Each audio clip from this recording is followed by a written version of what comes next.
கிறிஸ்துவுக்குள் பிரியமானவர்களே, கர்த்தரும் இரட்சகருமாய் இயேசு கிறிஸ்துவின் ஈடு நீட்ட நாமத்தினாலே உங்கள் யாவருக்கும் என் அன்பின் வாழ்த்துக்களை தெரிவித்துக் கொள்கிறேன். தேவன் அருளிய அப்பம் பிரேயர் மினிஸ்ட்ரி சேனல் மூலியமாக உங்களோடு சந்திப்பதில் மிகுந்த மகிழ்ச்சி அடைகிறேன். தினம்தோறும் இரவு நேரத்திலே பரிசுத்த வேதாந்தத்திலிருந்து ஒரு பகுதி நாம் தியானித்து நம்முடைய குடும்ப பாதுகாப்பிற்காக நாம் ஜெபித்து வருகிறோம். கர்த்தருடைய பிள்ளைகள் விசேஷமா இரவு நேரத்தில் இணைந்திருக்கிறீங்க. அப்போஸ்தலர் 1 அதிகாரம் 16 முதல் 20 ஆகிய வசனங்கள் உங்கள் கையில் பைபிள் இருந்தால் நீங்கள் எடுத்து வைத்துக் கொள்ளலாம். சகோதரரே, இயேசுவை பிடித்தவர்களுக்கு வழிகாட்டின யூதாஸ் காரியத்தை குறித்து பரிசுத்த ஆவி தாவீதின் வாக்கினால் முன் சொன்ன வேத வாக்கியம் நிறைவேற வேண்டியதாக இருந்தது. அவன் எங்களில் ஒருவனாக எண்ணப்பட்டு இந்த ஊழியத்திலே பங்கு பெற்றவனாய் இருந்தான். அநீதியின் கூலியினால் அவன் ஒரு நிலத்தை சம்பாதித்து தலைகீழாக விழுந்தான். அவன் வயிறு வெடித்து குடல்கள் எல்லாம் சரிந்து போயிற்று. ஹல்லேலூயா. கிறிஸ்துவுக்குள் பிரியமானவர்களே, அநீதியின் கூலியினால் அவன் ஒரு நிலத்தை சம்பாதித்து தலைகீழாக விழுந்தான். அவன் வயிறு வெடித்து குடல்கள் எல்லாம் சரிந்து போயிற்று. இப்போ இரவு நேரத்திலே இயேசுவை காட்டி கொடுத்த யூதாஸ் காரியத்தை குறித்து நாம் தியானிக்க போகிறோம். கர்த்தருடைய பிள்ளைகள் இணைந்திருக்கிறீங்க. கர்த்தருக்கு ஸ்தோத்திரம். 18வது வசனத்திலே அநீதியின் கூலியினால் அவன் ஒரு நிலத்தை சம்பாதித்து தலைகீழாக விழுந்தான். அவன் வயிறு வெடித்து குடல்கள் எல்லாம் சரிந்து போயிற்று. இப்போ இதுல நமக்கு என்ன வார்த்தை, முக்கியமான வார்த்தை அப்படின்னா, அநீதியின் கூலி. உண்மையா சம்பாதித்தால் தீர்காயுசு, உண்மையா வாழ்ந்தால் தீர்காயுசு. இயேசு நம்ம கூட இருக்கும்போது தான் நமக்கு வாழ்க்கை மிக அருமையா இருக்கும். சில குடும்பத்திலே இந்த கடைசி காலத்தில் விசேஷமா என்ன நடக்கு என்பதை நம்ம எல்லாருமே அறிந்து கொள்ளணும். கர்த்தருடைய பிள்ளைகள் உண்மையா வாழ்ற சில குடும்பங்கள் எல்லா தேசத்துக்குள்ளயும் இருக்கிறாங்க. அவங்க மூலியமாக தேவனுடைய நாமம் மகிமைப்படுது. கர்த்தருக்கு ஸ்தோத்திரம். ஆனால் அநீதியா சம்பாதிக்கணும், அநீதியிலே பிரியப்படுகிற கோடிக்கணக்கான ஜனங்கள் தேசத்துக்குள்ள இருக்கிறாங்க. இவங்களுடைய ஒரு நிலைமை எப்படி இருக்கு? 18வது வசனத்துல போட்டிருக்கு, அநீதியின் கூலியினால் அவன் ஒரு நிலத்தை சம்பாதித்து தலைகீழா விழுந்தான். அவன் வயிறு வெடித்து குடல்கள் எல்லாம் சரிந்து போயிற்று. இயேசு கூடயே ஒரு 3 வருஷம் டிராவலிங். ஆனாலும் அவனுக்குள்ளே கர்த்தருடைய ஆவி இல்லை, தேவனுடைய ஆவி இல்லை. தேவனுடைய ஆவி அவனுக்குள்ள இருந்துச்சு அப்படின்னா முதல்ல இயேசுவை காட்டி கொடுக்க மாட்டான். இன்று நம்ம வாழ்ற காலம் கடைசி காலம். நமக்குள்ளே தேவனுடைய ஆவி இருக்கும்போது நம்ம வாழ்க்கையிலே அநீதியான வரக்கூடிய வருமானத்தை நாம் வெறுத்து விடுவோம். கர்த்தருடைய பிள்ளைகள் முக்கியமான செய்தி கரெக்டா கவனிக்கணும். நான் மறுபடியும் கூட முதல்ல இருந்து வாசிக்கேன். இயேசுவை பிடித்தவர்களுக்கு வழிகாட்டின யூதாசை குறித்து பரிசுத்த ஆவி தாவீதின் வாக்கினால் முன் சொன்ன வேத வாக்கியம் நிறைவேற வேண்டியதா இருந்தது.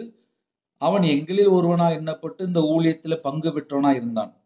இப்ப அடுத்த பாயிண்ட் என்ன பாயிண்ட் அப்படின்னா, எங்களில் ஒருவனாக எண்ணப்பட்டு இந்த ஊழியத்தில் பங்கு பெற்றவனா இருந்தான். இயேசு கூட 3 வருஷத்துல ரன்னிங்ல இருந்த ஒரு நபர் இந்த ஊழியத்திலே பங்கு பெற்றவனா இருந்தான். எங்களில் ஒருவனாக எண்ணப்பட்டு. இப்ப கடைசி காலத்துல இயேசுக்காக ஓடிக்கொண்டிருக்கிறோம். இயேசுக்காக ஓடிக்கொண்டிருக்கிறோம். நிறைய பேர் ஊழியம் பண்ணிட்டு இருக்கிறீங்க. நிறைய பேர் ஊழியம் பண்றவங்க செய்தி கேட்கிறீங்க. நிறைய குடும்பத்துல கர்த்தருடைய கிருபையினாலே பிரயோஜனமா சொல்லி சாட்சி சொல்லியிருக்கீங்க. சில குடும்பத்துல முழு நேரம் ஊழியம் பண்ணுவீங்க, சில குடும்பத்துல பகுதி நேரம் ஊழியம், சில குடும்பத்துல சுவிசேஷம் ஊழியம் பண்ணிட்டு இருப்பீங்க. சில குடும்பத்துல காத்திருந்து ஜெபம் பண்ணிட்டு இருப்பீங்க. பல விதமான ஜனங்கள் ஆன்லைன் மூலியமா இணைந்திருக்கிறீங்க. எங்களில் ஒருவனாக எண்ணப்பட்டு, இப்போ இயேசுவ காட்டி கொடுத்தது யாரு? கூடயே இருந்த ஒரு நபர். இந்த ஊழியத்திலே பங்கு பெற்றவனாய் இருந்த ஒரு நபர். இப்ப இந்த கடைசி காலத்துல இயேசு கூடயே நம்ம டிராவலிங்ல இருக்கும்போது, நம்ம வாழ்க்கையிலே எத நம்ம செக் பண்ணி பார்க்கணும்? அதான் இன்னைக்கு செய்தி. ஏன்னா இயேசு கிறிஸ்து கூட இருந்த யூதாஸ் காரியோத். இயேசுவை காட்டி கொடுத்தான். இயேசுவை காட்டி கொடுத்தான். துரோகியா மாறிட்டான். அப்ப இரவு நேரத்துல நம்ம என்ன யோசித்து பார்க்கணும் அப்படின்னா, இன்னைக்கு நம்ம கர்த்தருக்கு பிரியமானபடி இருக்கிறோமா? இல்ல நம்மளுடைய வாழ்க்கையில ஏதாவது ஒரு காரியத்திலே துரோகம் உள்ள காரியம் நம்மளுடைய வாழ்க்கையில இருக்கா? இதெல்லாம் நம்ம தான் கொஞ்சம் செக் பண்ணி பார்க்கணும். ஏன்னா சில குடும்பத்துல என்ன நடக்கு அப்படின்னா, கர்த்தரை விட்டு தள்ளி போற காரியங்கள் இருக்கு. இருக்கா? இல்லையா? நீங்களே சொல்லுங்க. ஏன்னா சில குடும்பத்துல டெய்லி கேட்குறீங்கல்ல, கர்த்தரை விட்டு தள்ளி போற காரியம் நம்மளுடைய வாழ்க்கையில இருக்கா? இல்லையா? ஏன்னா சில குடும்பத்துல கர்த்தரை விட்டு தள்ளி போயி, அப்புறம் என் வாழ்க்கையில எல்லாமே போயிட்டுன்னு சொல்லி உட்கார்ந்து புலம்பிட்டு இருப்பாங்க. காரணம் என்ன? கர்த்தருடைய வார்த்தைக்கு கீழ்ப்படியாமல் இஷ்டம் போல போயிட்டே இருப்பாங்க. அப்புறம் எனக்கு எல்லாமே பிரச்சனை அப்படிம்பாங்க. நிம்மதியே இல்ல அப்படிம்பாங்க. இன்னைக்கு நெறைய குடும்பத்துல இதுதான் நடக்கு. கர்த்தருடைய பிள்ளைகள் மிக மிக முக்கியமான செய்தி என்ன தெரியுமா? இயேசு கூடயே தான் இருந்தான். ஆனா துரோகியா மாறிட்டான். யூதாஸ் காரியத்தினுடைய கையிலே பணப்பை இருந்துச்சு. யோவான் 12ஆம் அதிகாரம் 4ஆம் வசனம், 13ஆம் அதிகாரம் 29ஆம் வசனம். இவன் அதிலிருந்து திருடினான். இன்று எத்தனையோ குடும்பத்திலே கடைசி காலத்திலே நம்ம கர்த்தருக்குள் வளரணும்னு சொல்லி ஆசைப்படுறோம்.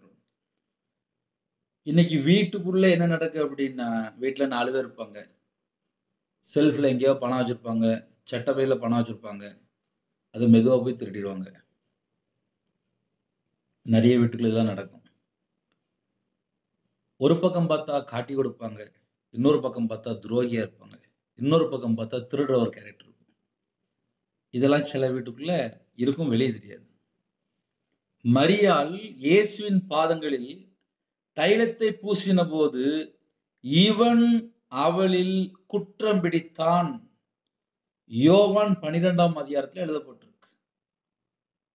அப்போ யூதாஸ் காரியத்துல இன்னொரு கேரக்டர் என்ன அப்படின்னா, குற்றம் பிடிக்கிற ஒரு சுபாவம் இருந்துச்சு. பணப்பை கையில இருந்துச்சு. ஒரு திருடுற சுபாவம் இருந்துச்சு. இயேசுவை காட்டி கொடுத்தான். அப்படின்னா என்ன பிரதர் அர்த்தம் அப்படின்னா, மனமாற்றம் இல்லை. மனமாற்றம் இல்லை. கடைசி காலத்துல வாழ்றோம். ஞாயிற்றுக்கிழமை சர்ச்சுக்கு போயிருந்தோம். 7 நாள் இருக்கு. இந்த 7 நாள்ல நம்மளுடைய வாழ்க்கையில மனமாற்றம் இருக்கா? உண்மை இருக்கா? தேவனுக்கு பிரியமான ஒரு வாழ்க்கை இருக்கா? இத நம்ம தான் செக் பண்ணி பார்க்கணும். அதனால ஆவிக்குரிய பிள்ளைகள் யாரெல்லாம் இணைந்திருக்கிறீங்களோ, அப்போஸ்தலர் 1ஆம் அதிகாரம் 17, 18ல எங்களில் ஒருவனாக எண்ணப்பட்டு இந்த ஊழியத்திலே பங்கு பெற்றவனா இருந்தான். இந்த வசனத்தெல்லாம் வாசிக்கும்போது அவ்வளவு வேதனையா இருக்கு. ஊழியத்திலே பங்கு பெற்றவனா இருந்தான். ஏன்னா கர்த்தருடைய ஊழியத்தை முழு நேரமா செஞ்சுட்டு இருக்கோம். முடிவு பரியந்தம் நிலை நிற்பவனே ரட்சிக்கப்படுவான். அப்போ முடிவு பரியந்தம் இயேசுவுக்காக ஓடணும். இயேசுவை காட்டி கொடுக்க கூடாது. துரோகியா மாறிடக்கூடாது. பணத்தை திருடனா மாறிடக்கூடாது. யூதாஸ் பிரதான ஆசிரியரிடம் போய் 30 வெள்ளி காசுக்காக இயேசுவை காட்டி கொடுக்க சம்மதித்து சமயம் பார்த்து கொண்டிருந்தான் என்று எழுதப்பட்டிருக்கு. சமயம் பார்த்து கொண்டிருந்தான். எப்படியாவது இயேசுவை காட்டி சொல்லி சமயம் பார்த்து கொண்டிருந்தான். பஸ்கா பண்டிகையிலே கூடயே தான் இருந்தாரு. ஆனாலும் தோட்டத்தில் இயேசுவை காட்டி கொடுத்தார். முத்தத்தினாலே காட்டி கொடுத்தார். இயேசு கிறிஸ்து சிலுவையில் அறையப்பட தீர்மானிக்கப்பட்டதை கண்டு யூதாஸ் மனஸ்தாபப்பட்டு வெள்ளி காசை தேவாலயத்தில் எரிந்து விட்டு போய் நாண்டு கொண்டு செத்தான்னு சொல்லி போட்டு தலைகீழ விழுந்து வயிறு வெடித்து குடலெல்லாம் சரிந்து மரித்தான். இதான் யூதாஸ் காரியத்தினுடைய நிலைமை. அநீதியின் கூலி. இன்னைக்கு செய்தி என்ன அப்படின்னா, அநீதியின் கூலி. ஒரு குடும்பத்திலே உண்மையாய் வாழ்ந்தால் ஆசீர்வாதம். இல்ல பிரதர், நாங்க உண்மையாலாம் வாழ மாட்டோம், நாங்க இஷ்டம் போலதான் வாழ்வோம் அப்படின்னா ஒன்றும் செய்ய முடியாது. ஏன்னா சில குடும்பத்தில் எத்தனை செய்தி கேட்டாலும் மனம் திரும்ப மாட்டாங்க. யூதாஸ் காரியத்து கூடயே 3 வருஷம் இருந்தார். மனம் திரும்பாத ஒரு யூதாஸ் காரியத்து நாண்டு கொண்டு செத்தான். அநீதியின் கூலி நாள். அப்ப அந்த அநீதியின் கூலிக்கு ஒரு பலன் இருக்கு. அதனுடைய முடிவு என்னன்னு சொல்லி பார்க்கும்போது நாண்டு கொண்டு செத்தான் என்று எழுதப்பட்டிருக்கு. அதையும் ஏன் நைட் நேரத்திலேயே மறுபடியும் சொல்றேன் அப்படின்னா, ஏதோ ஒரு குடும்பத்துல கர்த்தரை விட்டு தள்ளி போய் வாழ்ந்துட்டு இருப்பீங்க, வெளியே தெரியாது. ஏன்னா சில குடும்பத்துலலாம் அம்மா அப்பாவுக்கு தெரியாம, புருஷனுக்கு தெரியாம, மனைவிக்கு தெரியாம இஷ்டம் போல தப்பு தப்பா வாழ்றது. அப்புறம் நைட் நேரத்துல ஜெபம் பண்ணிட்டு ஈஸியா போய் படுத்துறது. ஒரு மனமாற்றமும் கிடையாது, ஒண்ணுமே கிடையாது. துன்மார்க்கமா, துரோகியா, கர்த்தரை விட்டு தள்ளி போய் ஒரு பயமும் கிடையாது, ஒண்ணும் கிடையாது. இஷ்டம் போல வாழ்க்கை. தேவன் ஒரு நாள் நீதி நியாயம் விசாரிக்கும் போது நம்ம வாழ்க்கை எப்படி இருக்கும்? நைட் நேரத்துல யாரெல்லாம் இணைந்திருக்கிறீங்களோ, கர்த்தருக்கு பிரியமானபடி வாழ்ந்தால் ஆசீர்வாதம். இல்ல இன்னைக்கு தான் நான் செய்தி கேட்கேன். அர்ப்பணிங்க, குடும்பத்தை ஆசீர்வதிப்பார். காட்டி கொடுத்த யூதாஸ் காரியத்து எங்களில் ஒருவனா எண்ணப்பட்டு இந்த ஊழியத்துல பங்கு பெற்றவனா இருந்தான். 12 சீசர்ல ஒரு சீசர். ஆனா அவனுடைய முடிவு எப்படி இருந்துச்சு? அநீதியின் கூலி. அவன் ஒரு நிலத்தை சம்பாதித்து, அநீதியினால வந்த வருமானம் எப்படி ஆசீர்வாதமா இருக்கும்? இன்னைக்கு நிறைய குடும்பத்துல லஞ்சம் கொடுத்து வேலையை வாங்குறது, அடுத்தவனுக்குள்ள வேலையை வாங்குறது, அநீதியினால சம்பாதிக்கிறது. இதனுடைய முடிவெல்லாம் எப்படி இருக்கு? இந்த இரவு நேரத்துல அர்ப்பணிங்க. சில குடும்பத்துல அநீதியினால சம்பாதிச்சிட்டு இருக்கிறீங்க. அநீதியின் கூலியினால் அவன் ஒரு நிலத்தை வாங்கி, ஒரு இடத்தை வாங்கி, இன்னைக்கு நிறைய இடத்துல எப்படி நடக்கு?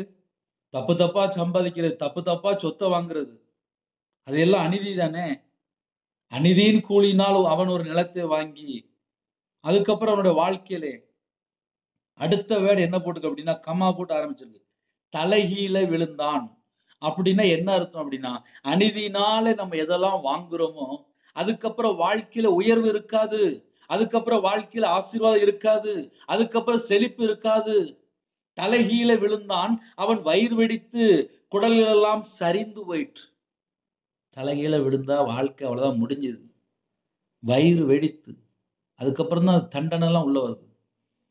அநீதியின் கூலியினால், அநீதிக்கு ஒரு கூலி இருக்குல்ல, அதுல வரக்கூடிய தண்டனை தான் இது. அதனால இரவு நேரத்துல யாரெல்லாம் இணைந்திருக்கிறீங்களோ, கர்த்தர் குடும்பத்தை ஆசீர்வதிக்க வேண்டும் என்றால் மனம் திரும்பி பாவ மன்னிப்பை பெற்றுக்கொண்டு இயேசு கிறிஸ்து இரத்தத்தினால கழுவப்பட்டு உண்மையாய் வாழ்ந்தால் கர்த்தர் கூட இருப்பார். அர்ப்பணிப்போமா? கண்களை மூடி நாம் ஜெபம் செய்வோம். அன்பின் கர்த்தாவே, உம்மை நன்றியோடு துதிக்கிறோம், சொல்கிறோம்ப்பா. உங்க பிள்ளைகளோட கர்த்தர் பேசியிருக்கிறீங்க. ஒவ்வொரு வார்த்தைக்காக உண்மை நன்றியோடு துதிக்கிறோம், சொல்கிறோம். கர்த்தருடைய கரத்தில் அர்ப்பணிக்கிறோம். இணைந்திருக்கிற குடும்பம் இயேசு கிறிஸ்து நாமத்தினாலே ஆசீர்வதிக்கப்படட்டும். எங்களோட வாழ்க்கையில கர்த்தரை விட்டு நாங்கள் எங்கெல்லாம் தள்ளி போனோமோ மன்னித்து பரிசுத்தப்படுத்தி உங்களுடைய ரத்தத்தினால கழுவி சுத்திகரித்து எங்களை ஆசீர்வதிங்க. உங்களுடைய கிருபையினால் நிரப்புங்க. இந்த நாளிலும் கர்த்தரை விட்டு நாங்கள் எங்கெல்லாம் தள்ளி போனோமோ அந்த பாவத்தை மன்னிச்சிருங்க. இன்பமான தூக்கம் தாங்க. எங்க வீட்டுக்குள்ள இயேசு கிறிஸ்து வாங்கப்பா. நீங்க வந்தாதான் சமாதானம், விடுதலை, ஆசீர்வாதம், சந்தோஷம், மனமகிழ்ச்சி சகலமும் எங்க வீட்டுக்குள்ள நீங்க வாங்கப்பா. நைட் டியூட்டியில் இருக்காங்க, நைட்டு டிராவலிங் இருக்காங்க, உங்களோட ரத்த கொட்டைகளை வெயில் அடைத்து மூடி மறைத்து பாதுகாத்துங்க. எக்ஸாம் எழுதுகிற பிள்ளைகளை கர்த்தர் ஆசீர்வதிங்க. கற்பத்தினியா ஜெபிக்கிறோம், கர்த்தர் மனமிறங்கி ஆசீர்வதிங்க. மாசமா இருக்காங்க, தாயும் பிள்ளையும் ஆசீர்வதிங்க. டெலிவரி போடுறாங்க, பரம வைத்தியர் கூட இருங்க. பிள்ளைகளுக்கு வயசு அதிகமாயிட்டு போகுது, ஏற்ற துணை தாங்கப்பா. திருமணம் முடிந்ததுக்கப்புறம் எத்தனையோ குடும்பத்தில் கர்த்தரை விட்டு தள்ளி போகிற பாவ அடிமை, அதுலேருந்து மனம் திரும்பி முழு ஞானஸ்தானம் எடுத்து தேவனுக்கு பிரியமானபடி வாழ்ந்து ஆசீர்வதிக்கப்பட வேண்டும். கர்த்தர் கிருபை செய்யுங்க. யாரெல்லாம் தாழ்த்துறாங்களோ அந்த குடும்பம் ஆசீர்வதிக்கப்பட்டும். தேவன் அருளிய அப்போ மினிஸ்டர் மூலியமா இணைந்திருக்க எல்லா குடும்பத்தையும் கர்த்தருடைய கரத்தில் அர்ப்பணிக்கிறோம். எங்களுடைய குறைகள் குற்றங்கள் எல்லாவற்றையும் மன்னித்து உங்களுடைய ரத்தத்தினால கழுவி சுத்திகரித்து ஆட்டுக்குட்டியான ஜீவ புஸ்தகத்தில் எழுதப்பட வேண்டும். எங்களை அந்த கிருபை தாங்கப்பா. நைட் நேரத்தில் எங்களுடைய ஆவியை உங்களுடைய கரத்தில் அர்ப்பணிக்கிறோம். நைட் ஷிஃப்ட்டில் இருக்காங்க எல்லா குடும்பத்தையும் கத்தை பொறுப்படுத்துவாங்க. ஏழை எளிய ஜனங்கள் எத்தனையோ குடும்பத்தில் இணைந்திருக்காங்க. வறுமையில், தரித்திரத்தில், பஞ்சத்தில், கஷ்டத்தில், உபத்திரத்தில், பல விதமான போராட்டங்கள் இணைந்திருக்காங்க. எல்லாவற்றையும் கத்தர் மாற்றி சமாதானத்தை கட்டிடுங்க. அவங்களுடைய இதயத்துக்குள்ள தேவ சமாதானத்தை தாங்கப்பா. நைட் நேரத்தில் மரண பயம், தற்கொலை எண்ணங்கள், தேவையில்லாத சொப்பனங்கள், எல்லா செத்த கிரிகளும் இயேசு கிறிஸ்து ரத்தத்தினாலே இயேசு கிறிஸ்து நாமத்தை சுட்டெறியப்பட்டும். இரவு நேரத்திலே உங்களுடைய கரத்தில் அர்ப்பணிக்கிறோம். எந்த குடும்பத்தில் அர்ப்பணிக்கிறாங்களோ அவங்க இதயத்துக்குள்ள என்ன வேதனை இருக்கும் அந்த வேதனையெல்லாம் நீக்கி கர்த்தர் ஒவ்வொரு குடும்பத்தையும் ஆசீர்வதிக்க வேண்டும். இரவு நேரத்தில் எத்தனையோ குடும்பத்திலே கடன் பிரச்சனையிலே, உபத்திரத்திலே, பாடுகளிலே, குடும்பத்துக்குள்ள சமாதானம் இல்லாமல் நிந்தையோடும் அவமானத்தோடும் கண்ணீரோடும் பிரச்சனையோடும் போராட்டத்தோடும் யார்கிட்ட போய் சொல்ல என்று புலம்பிக் கொண்டிருக்காங்க. அந்த குடும்பத்தை கர்த்தர் சந்திக்க வேண்டும். கர்த்தர் சந்திக்க வேண்டும். எல்லா கடன் பிரச்சனைக்கும் ஒரு முடிவு கொண்டு வாங்க. கர்த்தருடைய கரத்தில் அர்ப்பணிக்கிறோம். நைட் நேரத்தில் ஹோமில் இருக்காங்க, ஹாஸ்டலில் இருக்காங்க, முதியோர் இடத்துல இருக்காங்க. கர்த்தர் உங்கள் பிள்ளைகளோட கூட இருக்கணும். படுத்த படுக்கையில், ஹாஸ்பிட்டலில் பலவீனத்தோடு எந்த குடும்பத்தில் எந்த நாட்டுக்குள்ளே இருக்கிறாங்களோ அப்பாவுடைய தலைமுள்ள கரத்தினால தொட்டு சுகமாக்கித்தாங்க. இப்பொழுதே தொட்டு சுகமாக்கித்தாங்க. ஒவ்வொரு குடும்பத்தையும் இயேசு கிறிஸ்து ரத்த கோட்டைகளை வேல் அடைத்து மூடி மறைத்து பாதுகாத்துள்ளுங்க. அதிகால வேளையில துதிக்கிற துதியோட எலும்புக்கத்துக்கு கிருபை செய்யுங்க. தேவன் அருளி அப்ப மினிசம் இணைந்திருக்க எல்லா குடும்பத்தையும் உங்களுடைய ஜீவனுக்குள்ள இன்னும் கத்தரே பொறுப்படுத்தலாம். அப்பிரோஜனமான ஊழியக்காரப்பா தாழ்த்திரோம் அர்ப்பணிக்கிறோம். யாரெல்லாம் இணைந்துக்கணும் அந்த குடும்பம் சமாதானத்தை பெற்றுவிட்டோம். கத்தர் பொறுப்படுத்துவேன். துதிகன மகிமை எல்லாம் ஒருவருக்கே செலுத்தினோம். இயேசு கிறிஸ்து பிதாவே ஆமீன். தேவனுக்கே மகிமையுண்டாவதாக. கத்தர் தாமே உங்களையும் உங்கள் குடும்பத்தில் சகல காரியத்திலும் சம்பூர்ணமா அதிருப்தியாக கத்தர் கொடுத்து ஆசீர்வதிப்பாராக. ஆமென். கர்த்தராகிய இயேசு கிறிஸ்துவின் கிருபையும் பிதாவாகிய அன்பும் பரிசுத்தமுடைய ஐக்கியமும் இப்பொழுதும் எப்பொழுதும் சதா காலங்களிலும் நம்ம அனைவரும் கொடுப்பதாக. ஆமென். கிறிஸ்துவில் பிரியமானவர்களே, எங்களுக்காக தனி ஜெபம் பண்ணிக்கோங்க. 9363064118 நம்பர் கொண்டால் உங்களுக்காக குடும்பத்தை ஜெபிப்போம். God bless you. Thanks for watching. Please subscribe our channel. Click the like and share. Click the bell. God bless you.